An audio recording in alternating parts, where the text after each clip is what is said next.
The polar bear is one of the few living things that can survive the bitter cold and permanent darkness of a polar winter. Yet it is not the first predator to adapt to life in the Arctic.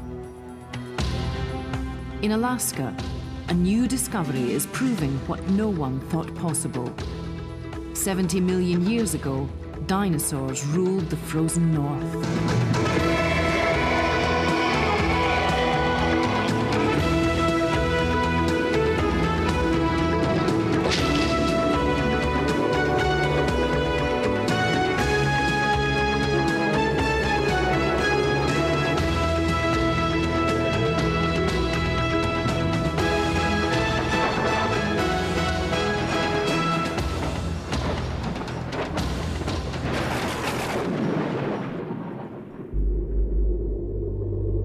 In the Arctic, for 10 months of the year, cold reigns supreme.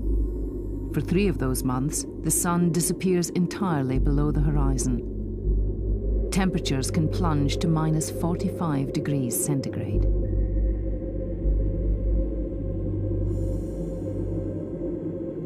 Was this frozen wasteland home to the dinosaurs?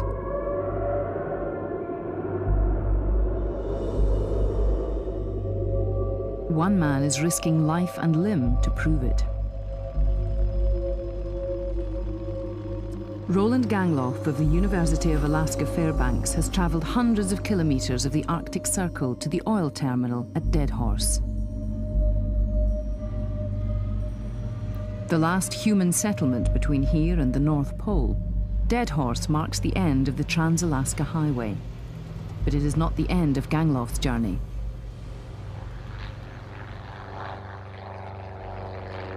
A 320-kilometer flight over frozen tundra known as Alaska's Arctic Slope will take him to where few have gone before. Gangloff is in a race against time.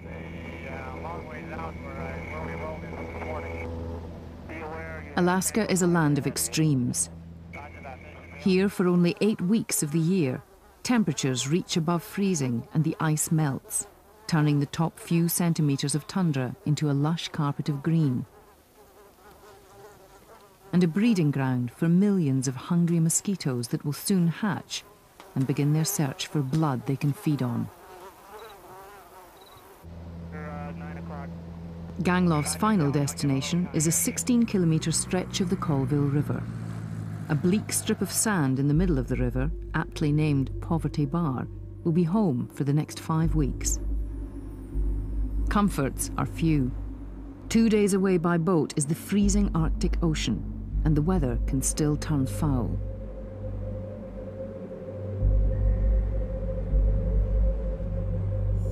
In Alaska, the summer sun never sets. Because the digging season is short, Gangloff and his team will put in 14-hour days to hunt for dinosaurs. Yeah, but if you look at the premaxillary teeth, many times. At any moment, freezing winds and early snows could force them off Poverty Bar.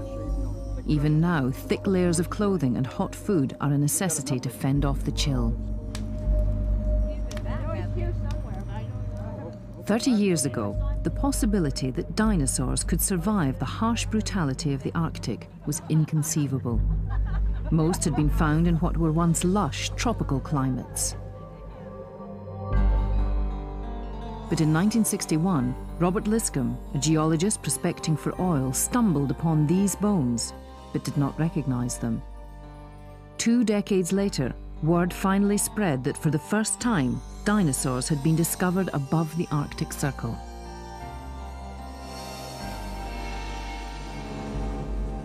In 1987, Gangloff followed Liscombe's trail to a bend in the Colville River called Ocean Point.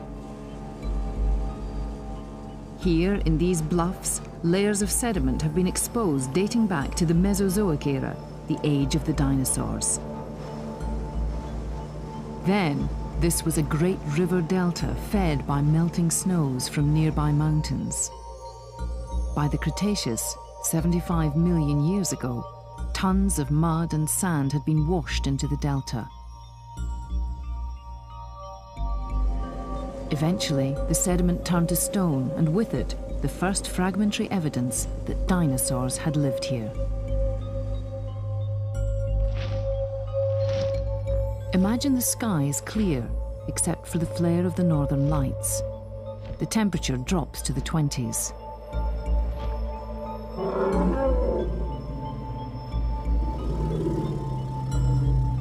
A thirsty predator stops on the frozen bank of the river to drink.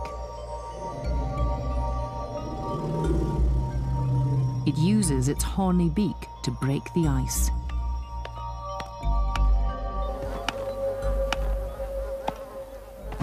Hard to believe? Roland hopes to find its bones, but the job will not be easy. In Alaska, the ground is frozen and filled with chunks of ice called lenses. Diamonds! We're rich!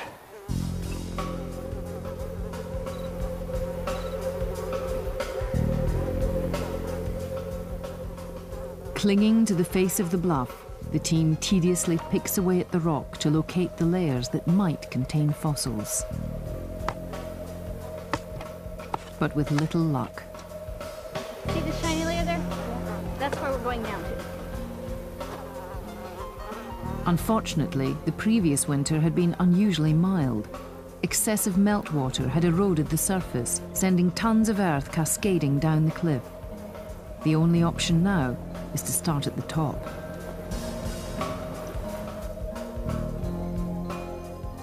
After 2 days of hard labor, the team finally uncovers the layer they were looking for. They had battled cold, rain, and the incessant mosquitoes for a payoff that looks like a few unspectacular scraps.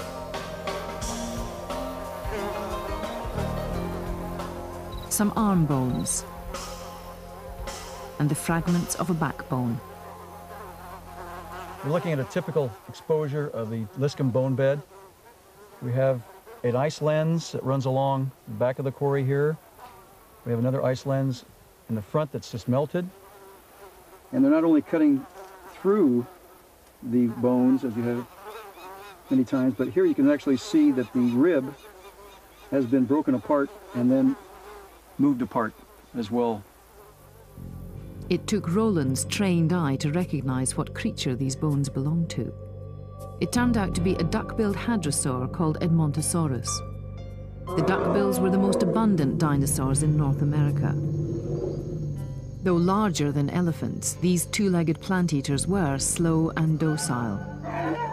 To protect themselves from predators, they roamed the continent in vast herds, grazing on the lush tropical forests of the Cretaceous.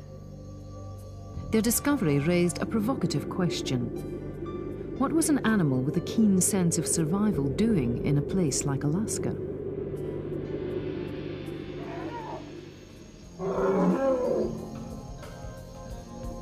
Though duckbills were the most common, their variety was staggering. Some sported weird arrays of headgear. The lamiosaur had a tall, hollow crest with a spike pointing backwards. But the biggest show-off was Parasaurolophus. Its crowning glory was the most spectacular skull crest of all the duckbills, a great arch of bone that swept back over its head. Why is a mystery. But one theory suggests that it may have been a one-man band of hoots and bellows.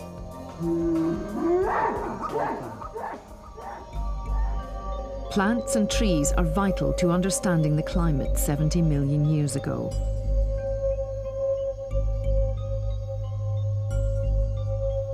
These are leaves. During an ancient autumn, they fell from a tree, then turned to stone. Their presence indicates that Alaska would have been warmer than it is today. In winter, daytime temperatures could reach 15 degrees centigrade. At night, rarely below freezing. Yet freezing rain and snow were common.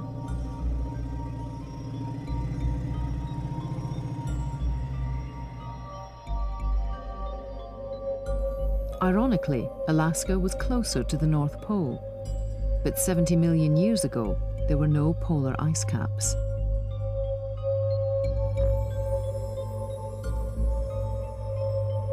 Still, the sun would disappear below the horizon for 6 months of the year, and the bleakness of winter descended on the dinosaurs. With little or no food, it is a wonder they survived.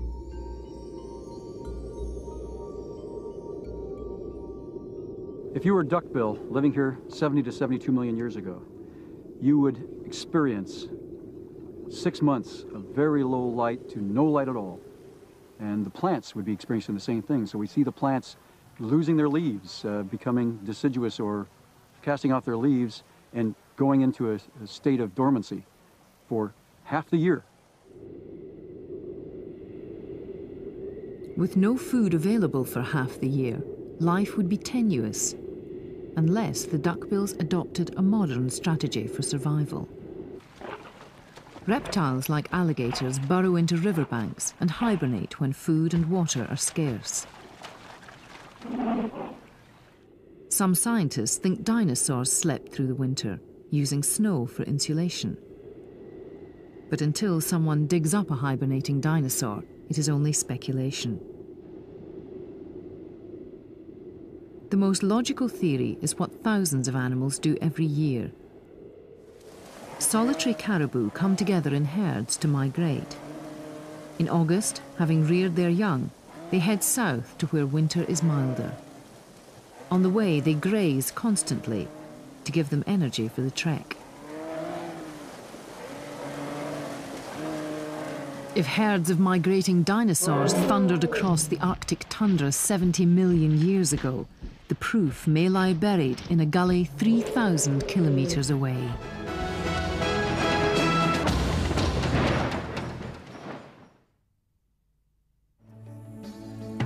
At Canada's Dinosaur Provincial Park in Alberta, bones by the ton lie partially exposed, most belonging to hadrosaurs like those found in Alaska. But here, their bones are not always scattered and broken. Whole skeletons have been found intact.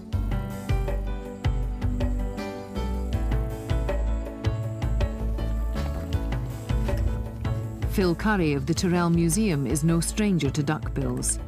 Over the past 20 years, he and his team have excavated thousands.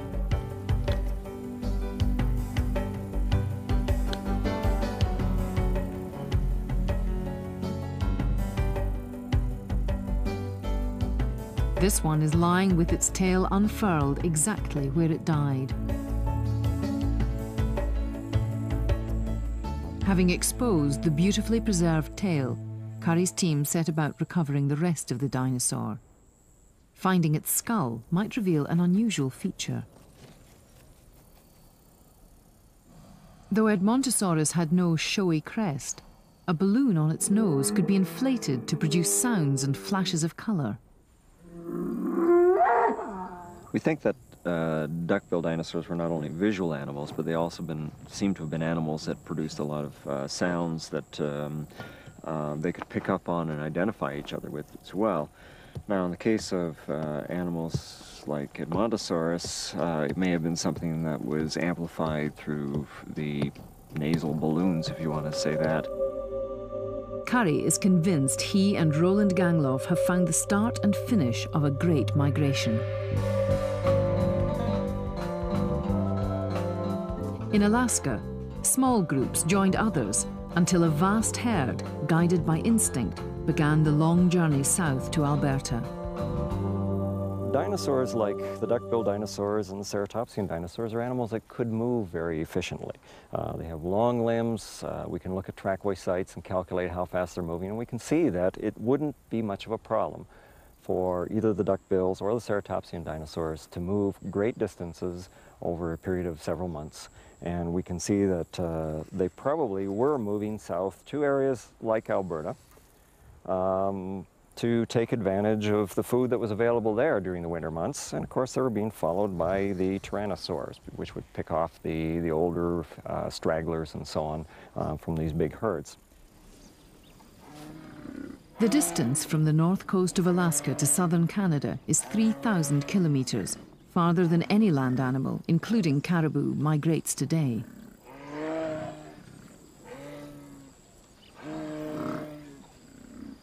Must have been absolutely fantastic to have an aerial view of the Cretaceous period, either in the springtime in Alberta or the fall months in Alaska, because what you would see is very much like we see today with the caribou. The animals would start collecting into small groups, and as the small groups started their migration, they would start amalgamating and form bigger groups. And these bigger groups, going through the forests and across the rivers and so on, would have been an absolutely fantastic thing when you're talking 4-ton dinosaurs and thousands of them.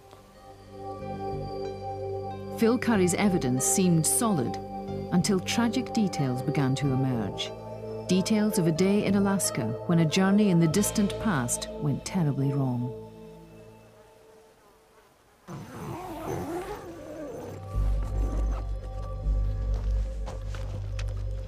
Until Roland Gangloff began digging here, the vast wilderness of Alaska seemed no place for a dinosaur. But his latest discovery suggests dinosaurs were doing more in Alaska than just idling away their summers. He and his team have found bones which are unusually small in size, but large in implications. I have in my hand a cast of a Edmontosaurus skull, which is still a juvenile, is not a full-grown adult. But when you compare it to the jaws and skulls that we have here in Alaska, you can note very clearly that ours are very small by comparison and much younger juveniles.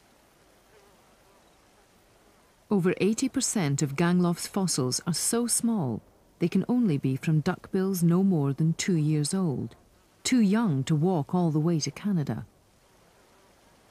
The young could not travel anywhere near as fast as the adults. And if you're asking for over 2,000 miles each way, and a total of over 5,000 to almost 6,000 miles of just linear distance, just straight line distance, when you consider how animals migrate and how many more miles they would put on just meandering around and all the feeding stops and everything that goes on in a typical migration, it's really demanding much too much energy and much too much expense, as we would say, the biologic expense when it comes to migration. Roland believes the youngsters lived in Alaska all year round, making short forays from the coast to the mountains in search of food. But even short migrations can be perilous. Emerging from the fossils of the Colville is evidence of a disaster.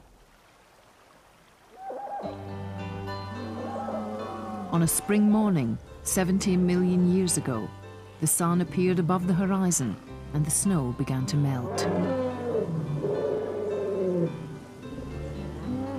On cue, a herd of duckbills set out for the mountains across the river. But then, as now, rivers swollen by melting snow can erupt into torrents of raging water. The young dinosaurs lost their footing. Thrashing against the strong current, they panicked. The adults looked on helplessly as their offspring were swept away.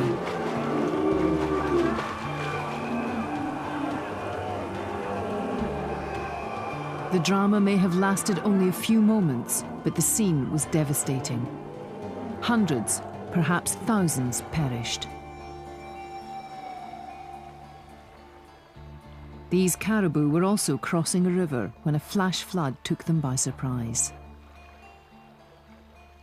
Eventually, their bloated corpses will decompose and vanish into the sediment, like the duckbills. In Alaska, the ice bears mute testimony to the unending cycle of life and death. Without it, the tragic story of the polar dinosaurs may never have been told. But does it prove they were permanent residents? Roland Gangloff makes a compelling argument. Number 25. Some populations remained at high latitude in Alaska and parts of northern Canada, and these then took up residency at times, and other times had to migrate to some degree to make up for the changes in seasons. And I think that most of the migration was lateral, from the interior, going to the interior in the summer, moved back to the coastlines in the winter, sometimes might have moved down the coastline, but not great distances. maybe a few tens of miles at times, and maybe at the most 100 miles or so. The polar dinosaurs are now on the map. But Alaska may not be the end of the road. One paleontologist thinks it was not just the home of the duckbills, but the birthplace of the most famous dinosaurs in North America.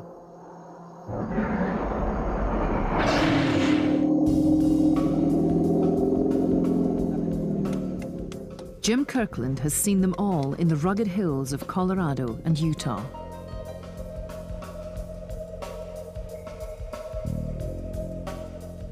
From the Jurassic period 150 million years ago, Stegosaurus, and its brutal enemy, the carnosaur, Allosaurus.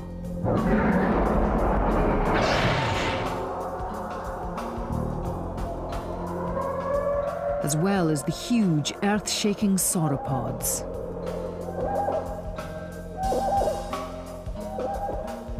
Yet 100 million years ago, these creatures suddenly disappear from the fossil record. To find out why, Jim has come to Alberta to excavate their successors. We don't see a mass extinction, we see a complete replacement of the fauna. And this is its legacy, the classic Upper Cretaceous faunas of Dinosaur Provincial Park. And this got to me asking why, in a very short period of time, do we totally turn over the fauna? In this investigation, we have to examine different areas in the world. Where are these animals coming from? Kirkland thinks the dinosaurs in Alberta first evolved in Asia. Their invasion began after shifting continents pushed Alaska up out of a primeval ocean, creating a gateway to North America. During the early Cretaceous, there was no Alaska. It was formed by two processes. One of these was the rotation of a land area on western Canada's coastline down to the south. At the same time, a land area about as large as New Guinea, called Rangralia, was drifting north across the North Pacific. The collision of these two land areas led to the development of a large mountain range that went continuously across into Siberia. This is the Brooks Range, and it provided a land bridge for the migration of dinosaurs from Asia into western North America. We see the hadrosaurs coming in large numbers, and we see the tyrannosaurs. This allowed these animals to come in through Alberta, into Utah, across western North America, all the way to the East Coast. With the migration of these animals, we see the loss of our sauropods in western North America. They're gone. And we see the huge carnosaurs missing, replaced by tyrannosaurs. This led the stage for the development of the faunas we see today here in Alberta. Alaska was the staging area for the greatest parade of dinosaurs the world has ever seen. After a decade of painstaking work on the frozen, bug-infested Colville, Roland Gangloff has clearly only scratched the surface.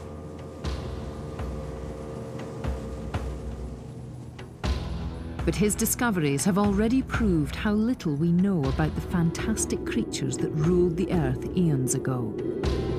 We can only guess what still lies buried beneath the ice.